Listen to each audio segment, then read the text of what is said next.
Hey, Hunters, HaloZoo here, back with jank iPad setup. So today I'm doing something very special. So this is a homebrew I've made kind of in response to the recent Unearthed Arcana. And so if you look up here at the title, this is the Ravenlord Patron, which is actually Hexblade Redesigned. So this is a little series I've got like stuff that I've been doing with. I don't remember if I've shown off the Artificer one. I know I haven't done Scion yet. I was working on that, but then this has stopped working. I'm trying Flash BIOS, but we'll see if that works. But anyway, so the Ravenlord Patron. So let us address the elephant in the room. This is not called Hexblade. This has a new name. So the italics here is just everything describing why I've decided to make a change. This is my changelog and kind of going into some explanations, though I will do more verbal ones. So, why is it called the Ravenlord? Well, number one, if you haven't seen the UA video, I suggest watching it. It's kind of important to listen to what I say. Number one, my biggest complaint has been anytime Hexblade has shown up, it is that it should not be Hexblade. Because the biggest problem is, calling it Hexblade heavily implies that it's supposed to care about weapons in some way. Unfortunately, that pushes it into a massive parasitic relationship with Pact of the Blade. It was my biggest problem with it in 2014, and why I would say it is the biggest design mistake of 2014 D&D as far as subclasses were concerned. So, I've made a new one. So, you'll notice that I've actually referenced something called the Raven Queen Patron. So, around the time we had the original Hexblade in Unearthed Arcana, way back in the day, there was another one shown off called the Raven Queen Patron. This one never made it beyond Unearthed Arcana. It was never officially released.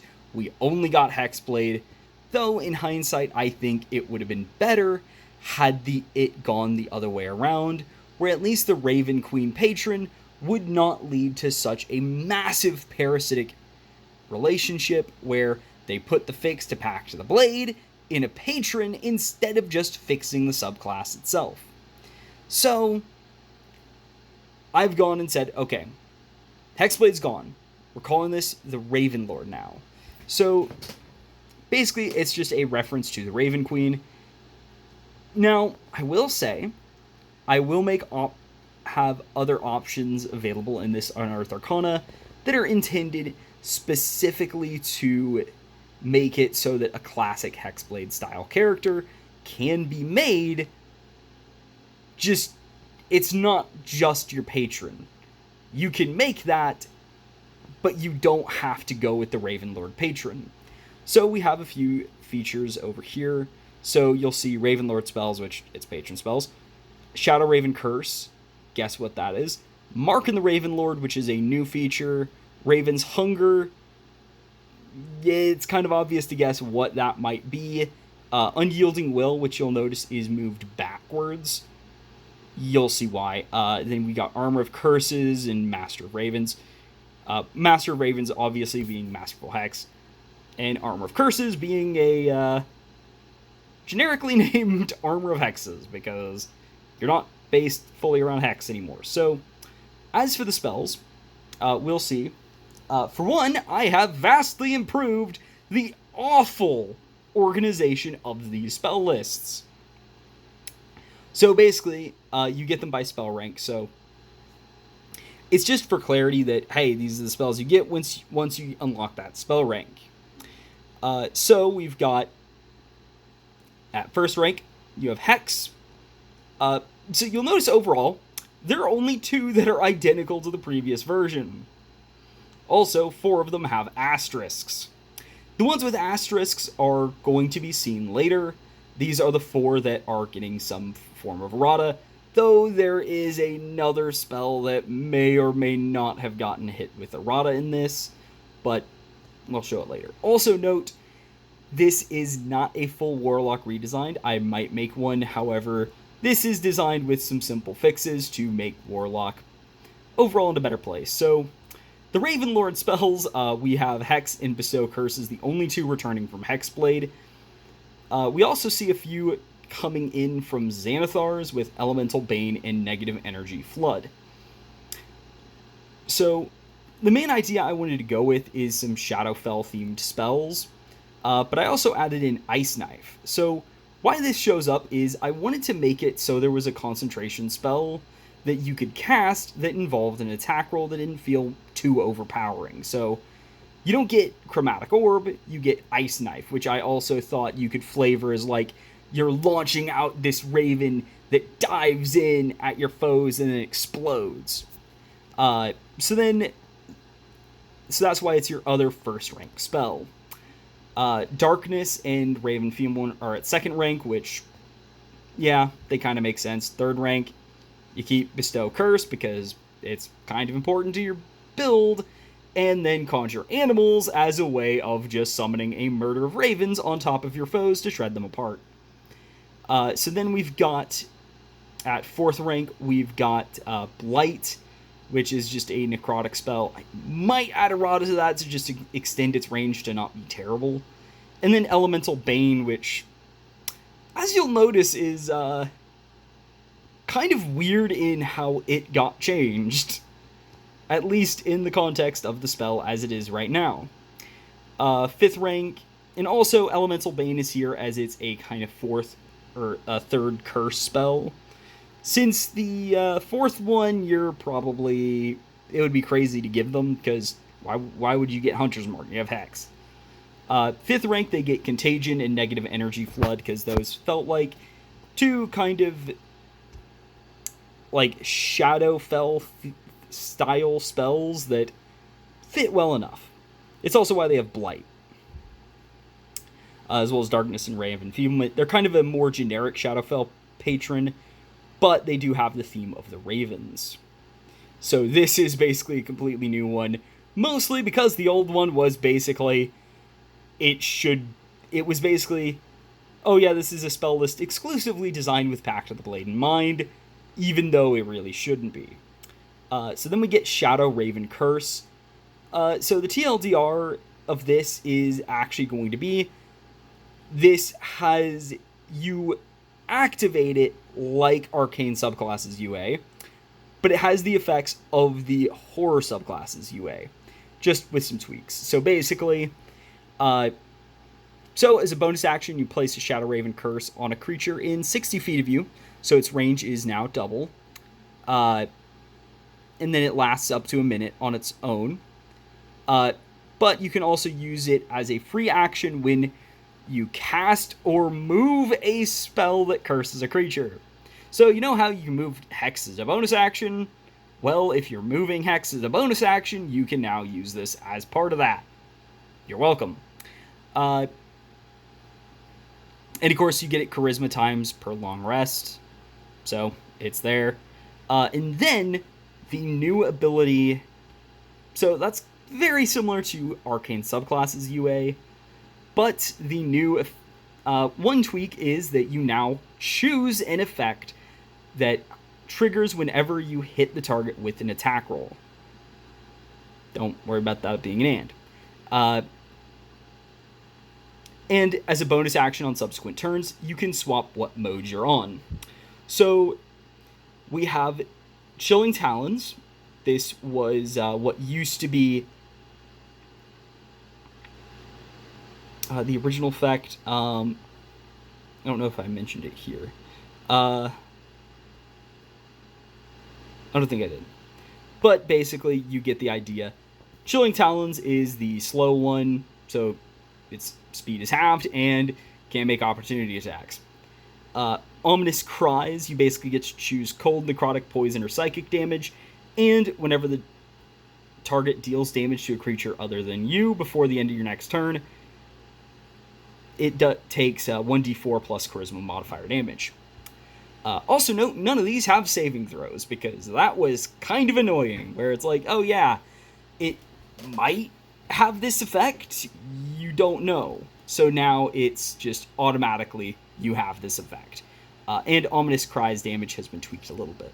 Then there's Piercing Beak last, so instead of just straight up disadvantage, this has been nerfed to just minus 1d4, like Mind Sliver. And, of course, this has been moved back to 3rd level because I felt like it just made more sense as one of these choices. So basically, you're now choosing a passive choice that always triggers. You'll also notice that Accursed Shield is gone completely. Not that anyone will ever care about that, because if you're using that, you're an idiot. Or you kind of got suckered into taking an absolutely useless Pact boon or Invocation just to make that actually not suck. Where it's like, yeah, I mean, it's two bad choices that make something decent, but it's still two really bad choices, and it's still not great most of the time. But anyway, we then have Mark of the Ravenlord. So this is a new feature added, and it does two major things. First off, it changes the concentration save modifier to charisma for you. So you now have... I might actually make it where it uses your... It just makes it a charisma save for you on your Warlock spells. But basically, you just use charisma modifier for concentration saves. You don't add your proficiency modifier, but as it is, but this is a kind of, hey, you get to use your main stat for them. Because concentration is kind of important to a lot of your spells. Also, you get to concentrate on 2 different Warlock spells at a time. But, you can only... But one has to be one that curses a creature. Also, probably going to put... in hindsight, I probably needed to put that you can only curse... a creature can only have one of your curses at a time to not let you curse stack. The intention's not to curse stack, but yeah, that wording will be changed now that I'm looking at it. And realize I forgot that. So then 6th level, we've got Ravens. So that is also why Unyielding Will was moved back. I just wanted to make sure that it's like, okay, well, they have a really annoying problem with concentration. So I want to make sure that's addressed. Because also, keep in mind that Warlock has a stupid number of concentration spells at 2nd rank. I mean, one of their patron spells is a concentration spell that doesn't curse creatures. So ultimately, I decided, for the sake of your sanity on this build, you only have one... you basically get one free concentration slot for your curse spells, and one for your not curse spells. So then 6th level, Raven's Hunger. This is Hungering Hex. All you get is Hungering Hex. There was no other features worth keeping, at least on the patron, so it's just Hungering Hex. But you do get a 2nd feature at this level now, so it's fine. But basically, whenever a creature under the Shadow Raven curse is reduced to 0 HP, you get 1d8 plus your Charisma modifier HP. And, as a bonus, Overhealing is now turned into temporary hit points. And when cantrips scale, you now get additional healing back. This is to kind of make up for the fact that that effect really sucks later. It does not heal much, so it kind of becomes, well, what's the point of it? So I decided to let it scale up a bit as you progress and just put it with the cantrips because that's the most obvious place to do it. So, Unyielding Will. This is now at 6th level, but it does largely the same thing. So, It's mostly the same. But whenever you succeed on a concentration save, you deal 2d6 cold, necrotic, poison, or psychic damage to each creature of your choice in a 15-foot emanation. So it's now a 15-foot emanation. And when you would fail a concentration save, you can choose to succeed instead, and then gain 1d8 plus your Warlock level temporary hit points. And once you do so, can't do so again until you finish a long rest. But basically, it's kind of weird that you're a d8 hit die class, yet your feature gives you d10 temporary hit points. So I decided to change that to make it feel more consistent, though you are getting a slightly bigger emanation from the burst effect. So it kind of like the powers moved over to, hey, when you succeed on concentration saves, you do damage to more people. Also forgot to put that there was a new feature at 10th level, so there's now 2 things. I forgot to put it in progression. But Armor of Curses, it's... so the only change from Armor of Hexes is that it is any spell or feature that curses a target. So if it's something that curses and it's from Warlock from you, then you can just, when it would damage you, use your reaction to reduce it by your Warlock level. That's it. It's just, you get to use it more often, basically. So then 10th level with Raven's Restoration, this is a completely new feature. Or rather, it is split off from 14th level and moved forward. So when you finish a short rest or use Magical Cunning, you regain 1 use of Shadow Raven Curse.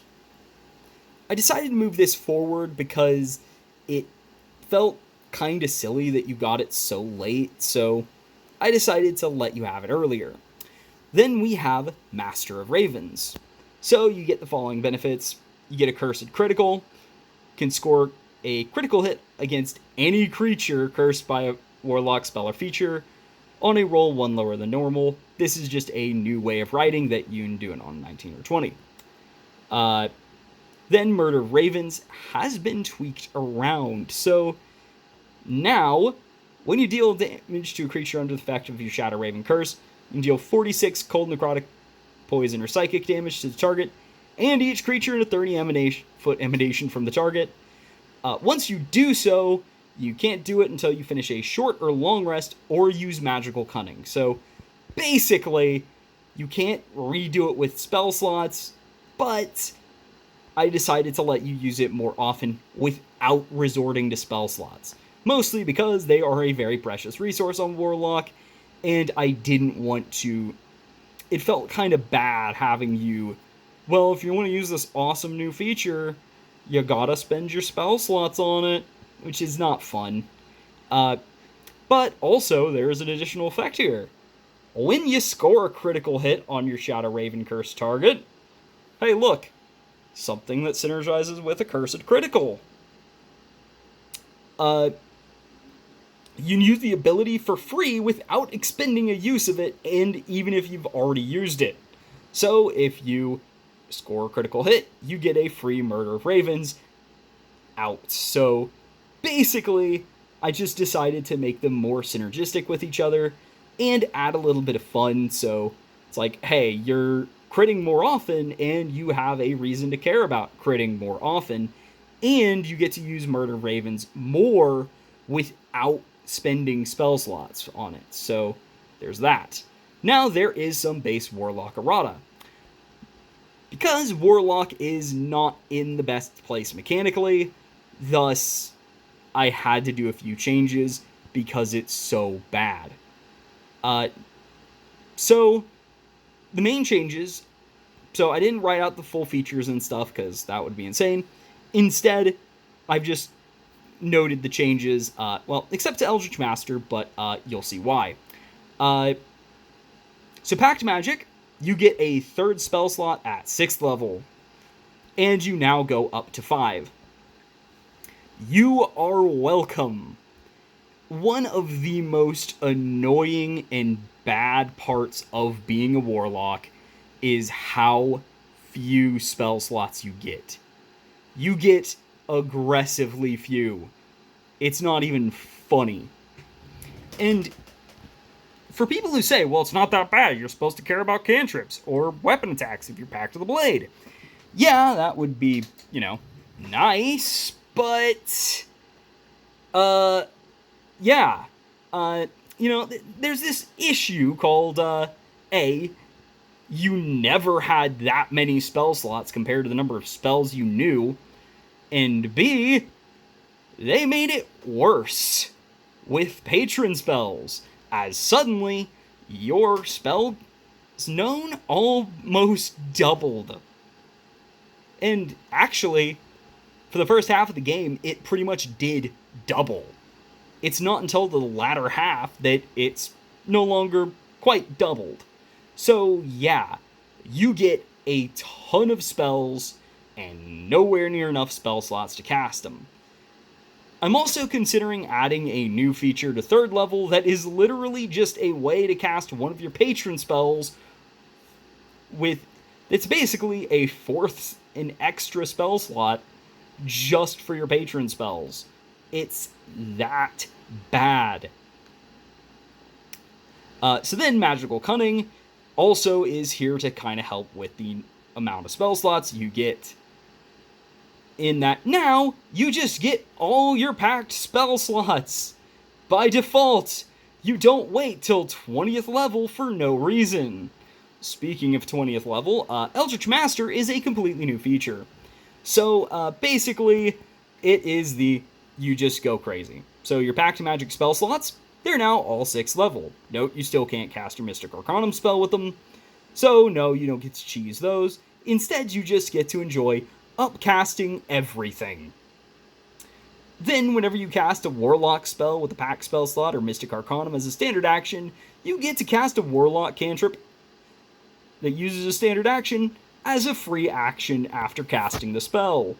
So, you can mix in Eldritch Blasts all the time. Just have all the fun with the absurdity of your spell casting. Yeah, just have fun. I might even make it where all the Mystic Arcanum spells are cast as if they were 9th rank. Just to kind of add further to the absurdity of this feature. But, yeah, basically, you have an actual capstone. You don't have the worst capstone in the game. Monks still, unfortunately, get the laziest capstone in the game, but that's neither here nor there. So, Invocations. There are 2 returning Invocations, 1 completely new Invocation, and then Devouring Blades getting errated because it is a nightmare. Yeah, the insult to Marshals is gone. So, Devouring Blade, you'll notice immediately, it's now a 5th level Warlock Invocation, and only requires Pact of the Blade. So this has been moved way down. It is no longer triple attack, because that is utterly stupid. A full slot caster should not have that. Or at least a full rank caster shouldn't have it. So, instead you get, whenever you cast a Warlock spell with a spell slot using a standard action, you can make a weapon attack as a free action as part of casting the spell. Yeah. It's just Harrowing Hex from horror subclasses. But it replaces the dumbest invocation and is in a much better place in my opinion. So it's kind of an optional feature you get. It's not a mandatory feature for a patron that has no other reason to care, and thus I think this is a lot better. So you will also notice that a lot of these are geared towards Pact of the Blade. In fact, 3 of them require it, and the 4th, aka Grasp of Adar, why would you take it on anyone else? So Grasp of Adar has been changed, so if you've ever seen my 5.5 stuff, you might have known about, you might know where this is going. So first off, you'll notice that Grasp of Adar, it basically works like you'd expect it to after Agonizing Blast and all the other ones. Lance of Lethargy would also be changed to match this one, but the main intention is that I only put this one here because it's the main one that is relevant to Pact of the Blade, which is a sub-theme of the Invocations. So, basically, can now be applied to any Warlock cantrip that deals damage, but I did add the specification that it has to have a range of 15 feet or higher. Mostly for the sake of idiots, because, let's be honest, some idiot would absolutely try and put this on Thunderclap, even though it does nothing. So, yeah, basically some idiot protection there. Don't worry about it too much. So basically you choose a Warlock cantrip that deals damage. Once per cast, whenever you would damage a creature that with that cantrip, you may pull each creature you would deal damage to up to 10 feet towards you. If it's one size larger than you or smaller. So that's another change I made, is that I wanted it to be kind of a, well, if you're large, you should be able to pull bigger stuff. So the size discrepancy is now going to match yours. Then if you also have Repelling Blast, so you'll also notice that this is been reworked to basically function like 5.5 once. So so you can only trigger a single invocation, cantrip invocation on a target once per cast of the spell. This is going to be retroactively applied to all of them. Specifically, Agonizing Blast. So, Eldritch Blast will no longer be the be-all, end-all of Warlock. It will not be pushing everything else out. You can use other options. It's still the best, it's just not the best. It's not the only choice anymore. It also means Devouring Blade has no reason to exist as it did, even though it never should have existed as it did, because Agonizing Blast needed to be nerfed with Eldritch Blast. So, there is also a second part here. This will also be applied to Repelling Blast, but basically the idea is, when you hit a target with a cantrip that has both of these, you can only choose one for that hit.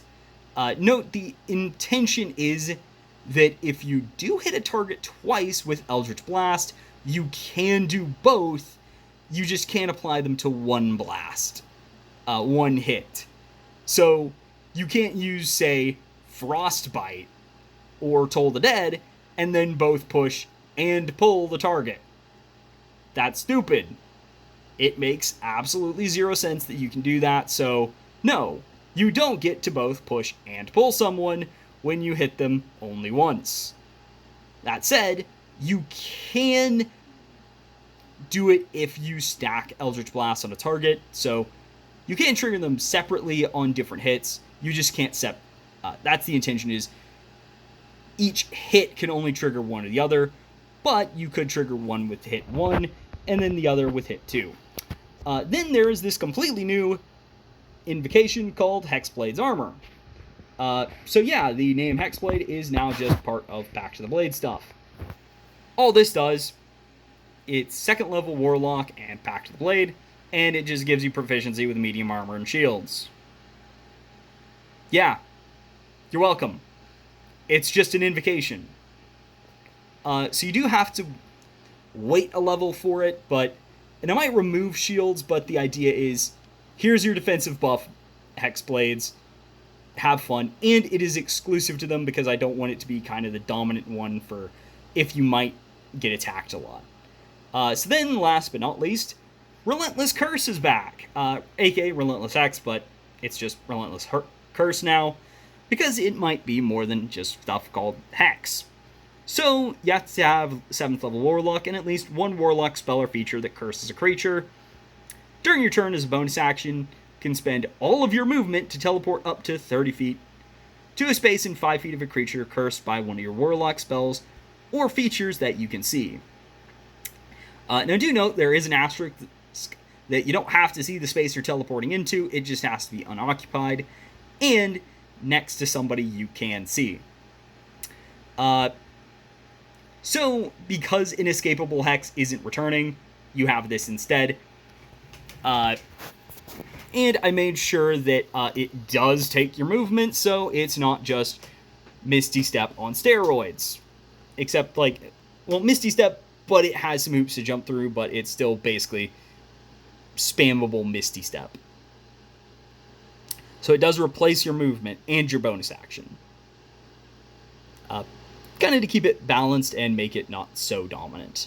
So then, for spells, we have Bestow Curse, the most changed, arguably. Or rather, it's going to see a lot of changes. So, the range is now 90 feet to match the other two, because Elemental Bane and Hex have 90-foot ranges.